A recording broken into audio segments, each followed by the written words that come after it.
In the valley of Ethelgard, where the mountains were sharp enough to slice the clouds, lived a craftsman named Elias. Elias was not merely a builder, he was an architect of the impossible. He could carve wood so thin it became translucent and forge iron so intricate it looked like lace. The village loved Elias, for he was generous. If a neighbor's fence broke, Elias didn't just fix it, he reinforced it with intricate carvings of protective wolves. If a child's toy snapped, Elias replaced it with a mechanical marvel that walked and sang. His philosophy was simple. If good is possible, better is required, and if better is possible, perfect is the only option. The village, however, was facing a crisis. The great river which fed their crops was rising year by year due to melting snows from the peaks. The elders summoned Elias. "We need a dam, Elias," said Elder Tom. "Just a sturdy wall of stone to divert the overflow during the spring thaw." Elias looked at the river, his eyes gleaming not with caution but with ambition. "A wall?" he scoffed gently. "A wall is a brute thing, a scar on the landscape. No, I will build you a filter, a mechanism that not only holds the water but purifies it, channels it into fountains and powers a mill for every family." "Elias," Tom warned, "the thaw comes in 3 months. A wall is all we need, do not do too much." But Elias was already sketching in the dirt, his mind racing faster than the river itself. Elias began his work at dawn the next day. He gathered a team of eager apprentices. They laid the foundation quickly, and had Elias stopped there, the village would have been safe. But Elias saw empty space and felt the itch to fill it.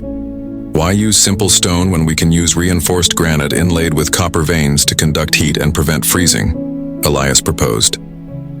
He halted construction to send men to the deep mines for copper. 2 weeks were lost. When the copper arrived, Elias realized the mechanism for the water wheels was too simple. "If we add a secondary gear system," he explained to his exhausted foreman, "we can double the output. We can light the streets of Ethelgard at night." "But Elias," the foreman pleaded, wiping sweat from his brow, "the men are tired. The gears require precision we don't have time for. The snow on the peaks is already softening." "Sleep is for those who dream," Elias said, his eyes manic with inspiration. "We are the ones who build." He took over the gear cutting himself. He stopped eating regular meals, surviving on crusts of bread and sheer will. He worked through the nights by lamplight. When the gears were installed, they were masterpieces of engineering, shining, complex, and heavy. But because the gears were so heavy, the foundation needed reinforcing. Elias stopped the wall construction again to dig deeper, pouring more concrete, adding more iron struts. He was solving problems that he himself had created by trying to improve the original plan. 1 month remained. The river was turning gray and swift. The water level was creeping up the banks. The elders visited the site, and they saw construction that looked less like a dam and more like a cathedral, of gears and stone. It was magnificent, but it was only half finished. "Elias!" Elder Tom shouted over the roar of the water. "Close the breach! Forget the fountains, forget the lights. Just block the water." Elias looked down from his scaffolding, his face gaunt, his hands trembling. "It is not ready?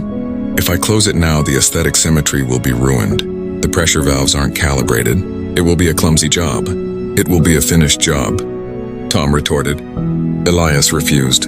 He believed that if he just worked harder, if he just added one more reinforcing strut, one more elegant solution, he could have it all. He began to micromanage every stone placement. He fired apprentices who were too slow. He spent 3 days designing a latch for the maintenance door because the standard latch felt flimsy. He was doing so much that he was achieving nothing. He was drowning in his own excellence. The night the storm broke, Elias was still polishing the copper inlays on the western sluice gate. He wanted them to gleam when the water hit them. The rain didn't fall. It hammered. Thunder shook the valley. The melting snow from the peaks surged down, turning the river into a roaring brown beast. "Close the gates!" the villagers screamed, running toward the structure with sandbags. Elias stood before his masterpiece. It was beautiful. It was complex. It was the smartest thing anyone had ever built. He pulled the lever to lower the massive, intricate main gate. The gears turned. The copper gleamed, but then a screech of metal tore through the air. The secondary gear system, the one Elias had insisted on adding for extra power, jammed. It was too complex to handle the grit and debris of the rising river. A simple chain pulley would have worked, but Elias's complex mechanism had too many moving parts. The gate stuck 3 feet from the bottom. "Manual override!" Elias screamed, diving for the backup wheel, but he had tightened the tension spring so high to ensure perfect seal pressure that the wheel was too heavy to turn by human hands. He had engineered it beyond the capacity of the people who needed to use it. The water rushed under the gap. It tore through the unsealed foundation. The foundation Elias had dug up to reinforce, but hadn't finished filling back in. The water didn't care about the copper inlays. It didn't care about the heated granite or the potential for streetlights. It found the weakness, the complexity, and it pushed. With a sound like a dying dragon, the central pillar cracked. The weight of the extra iron, the heavy gears, and the massive ornamental statues Elias had added at the last minute was too much for the unfinished wet concrete to hold. The dam didn't just fail, it disintegrated. Elias was pulled back by the foreman just as the scaffolding collapsed into the churning water. The flood hit Ethelgard. It wasn't the total destruction of the village. The old diversion channels dug by their ancestors slowed the water enough to save lives. But the damage was catastrophic. The winter stores were ruined. The lower houses were swept. The sun rose on a world of mud and silence.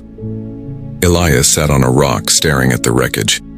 He held a single, beautifully carved gear in his hand. Elder Tom approached him. He didn't yell, he looked too tired to yell.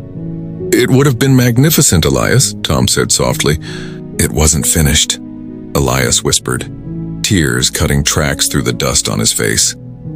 "I just needed a little more time. I needed to fix the ratio on the—" "No," Tom interrupted. "You needed to stop. You tried to build a god when we needed a wall." Elias looked at the gear. "I wanted to give you everything. By trying to give us everything, you gave us nothing," Tom said. "You filled the space so full of your own genius that there was no room for reality. You overthought, overbuilt, and overworked until the work collapsed under its own weight. Away." The magnificent, perfect, half-finished machine of Elias lay twisted in the mud, a monument to hubris. The sun rose on a world of mud and silence. Elias sat on a rock staring at the wreckage. He held a single, beautifully carved gear in his hand. Elder Tom approached him. He didn't yell, he looked too tired to yell. "It would have been magnificent, Elias," Tom said softly. "It wasn't finished," Elias whispered, tears cutting tracks through the dust on his face. "I just needed a little more time. I needed to fix the ratio on the—" "No," Tom interrupted. "You needed to stop. You tried to build a god when we needed a wall." Elias looked at the gear. "I wanted to give you everything. By trying to give us everything, you gave us nothing," Tom said. "You filled the space so full of your own genius that there was no room for reality. You overthought, overbuilt, and overworked until the work collapsed under its own weight." Years passed. Ethelgard rebuilt. Elias remained in the village, though he no longer took commissions for grand palaces or intricate machines. He became a mender of fences and a maker of simple chairs. One day a young apprentice came to him. The boy was talented, holding a design for a bridge. It was elaborate, featuring statues, wind chimes, and a double-decked carriage path. "Master Elias," the boy said, "look at my design. I can add a water pump here and a toll mechanism here and—" Elias gently took the parchment. He picked up a piece of charcoal and crossed out the statues. He crossed out the wind chimes. He crossed out the second deck.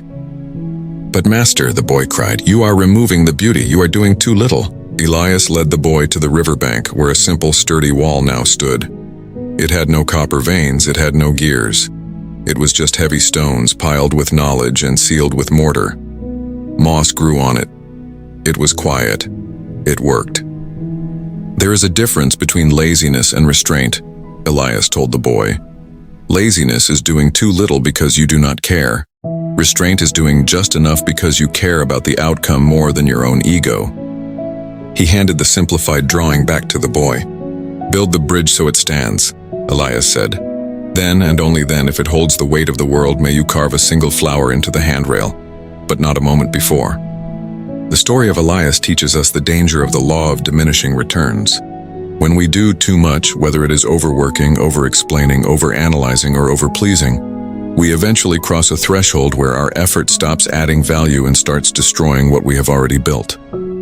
Perfection is not when there is nothing left to add, but when there is nothing left to take away.